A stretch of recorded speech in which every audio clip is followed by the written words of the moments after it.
Nous faisons de la culture d'algues marines, et également de l'extraction d'algues marines, où nous extrayons des polysaccharides sulfatés. Ce sont des gélifiants alimentaires, végétaux, pour remplacer les amidons modifiés, les gélatines animales, bovines et porcines, dans la plupart de l'industrie agroalimentaire tunisienne, mais également européenne.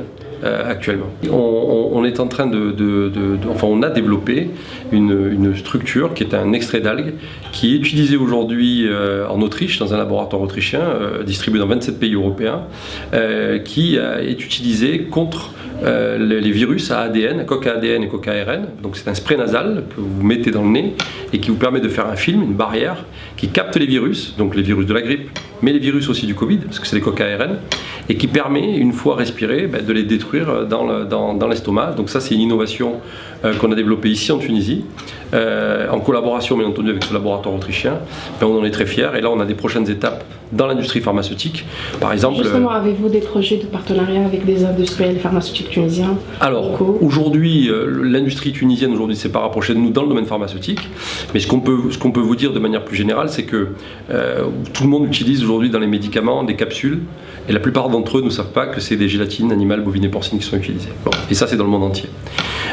On a travaillé, nous, c'est des biofilms en fait, on a travaillé sur des biofilms issus d'algues pour remplacer ces gélatines animales, bovines et porcines, et aujourd'hui, on coopère en Europe, mais demain ce sera utilisé aussi en Tunisie, pour remplacer ces capsules par des capsules végétales, à 100% végétales. Donc oui, on entre dans l'industrie pharmaceutique, mais notre cœur de métier, c'est l'agroalimentaire. Il y a plus de 400 applications alimentaires, et pour la Tunisie, pour les Tunisiens, ce qu'on a fait depuis plus de 20 ans, c'est qu'on a remplacé toutes ces amidons modifiés, ces gélatines animales, bovines et porcines, petit à petit, par les industriels, par ces gélatines végétales, qui sont halal, et qui permettent de remplacer des choses que les Tunisiens ne savaient pas, mais il y avait des ingrédients qui étaient animaux au minimum, ou des ingrédients qui n'étaient pas sains, entre guillemets, parce qu'ils étaient base OGM pour la santé. Et là, l'industrie a fait un gros travail en Tunisie, et aujourd'hui, on peut dire que l'industrie agroalimentaire tunisienne dans la transformation est très saine. Celte Marine, aujourd'hui, c'est à peu près, alors le groupe, on va dire, c'est à peu près 800 collaborateurs,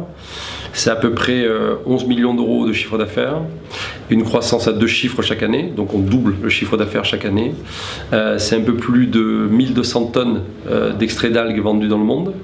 On a fait plus de 25 millions d'euros d'investissement en Tunisie, et on compte faire, pas que dans les algues marines, un prochain projet qu'on souhaite faire, qui est assez étonnant, mais qu'on souhaite faire, c'est faire des extraits de mourria. Effectivement, pour faire de la même chose, des épaississants végétaux, et qu'on va mettre en ingrédients alimentaires au novel food au niveau mondial, et donc tripler ou quadrupler les capacités de production tunisiennes, parce que la plante mourria tunisienne, donc la collerette, est spécifique. C'est pas la collerette libanaise ou égyptienne. La qualité de la mourria tunisienne, elle est spécifique, et j'ai trouvé des épaississants à l'intérieur qui sont les plus puissants, les plus épais et les plus gélifiants au monde. Et donc ça, c'est une prochaine de nos ambitions, développer une unité de transformation de la mourria Fitouns pour fabriquer cet épaississant, et donc bien entendu c'est totalement innovant, et l'industrie agroalimentaire l'utilisera dans le monde entier.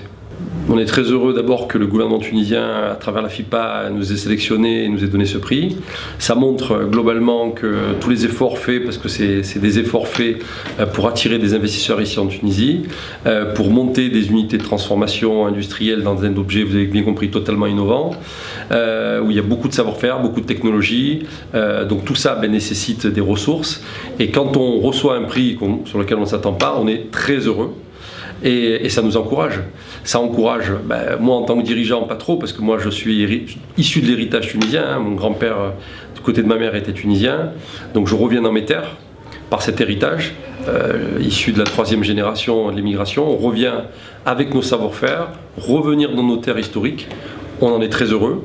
Apporter des savoir-faire uniques en technologique, et créer de la valeur ici en Tunisie, former des ingénieurs, former des chercheurs, former des techniciens supérieurs, où aujourd'hui on est les seuls dans le monde à développer ce savoir-faire-là. Moi je voulais remercier toutes les administrations tunisiennes pour leur souplesse. Vous savez, je viens d'un pays où la souplesse en France, c'est pas trop ça, sur les administrations. On peut dire aujourd'hui que la bienveillance qu'on voit humainement dans la vie de tous les jours en Tunisie, entre les hommes et les femmes, elle se retrouve dans les administrations. C'est-à-dire vous avez toujours quelqu'un pour vous aider, pour vous soutenir, pour pas vous sentir le coup.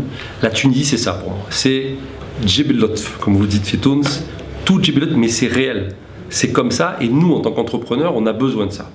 Et moi, c'est pour ça que dès que j'ai l'occasion, aux industriels européens, mais aux industriels français, qui sont des fois certains de nos collègues, on vante les mérites de la Tunisie pour ça. Parce que réellement, la Tunisie, c'est les hommes et les femmes qui le font. Vous n'avez pas trouvé des difficultés, justement? Bien sûr, mais j'ai trouvé des difficultés, mais j'ai trouvé des gens qui comblent les difficultés.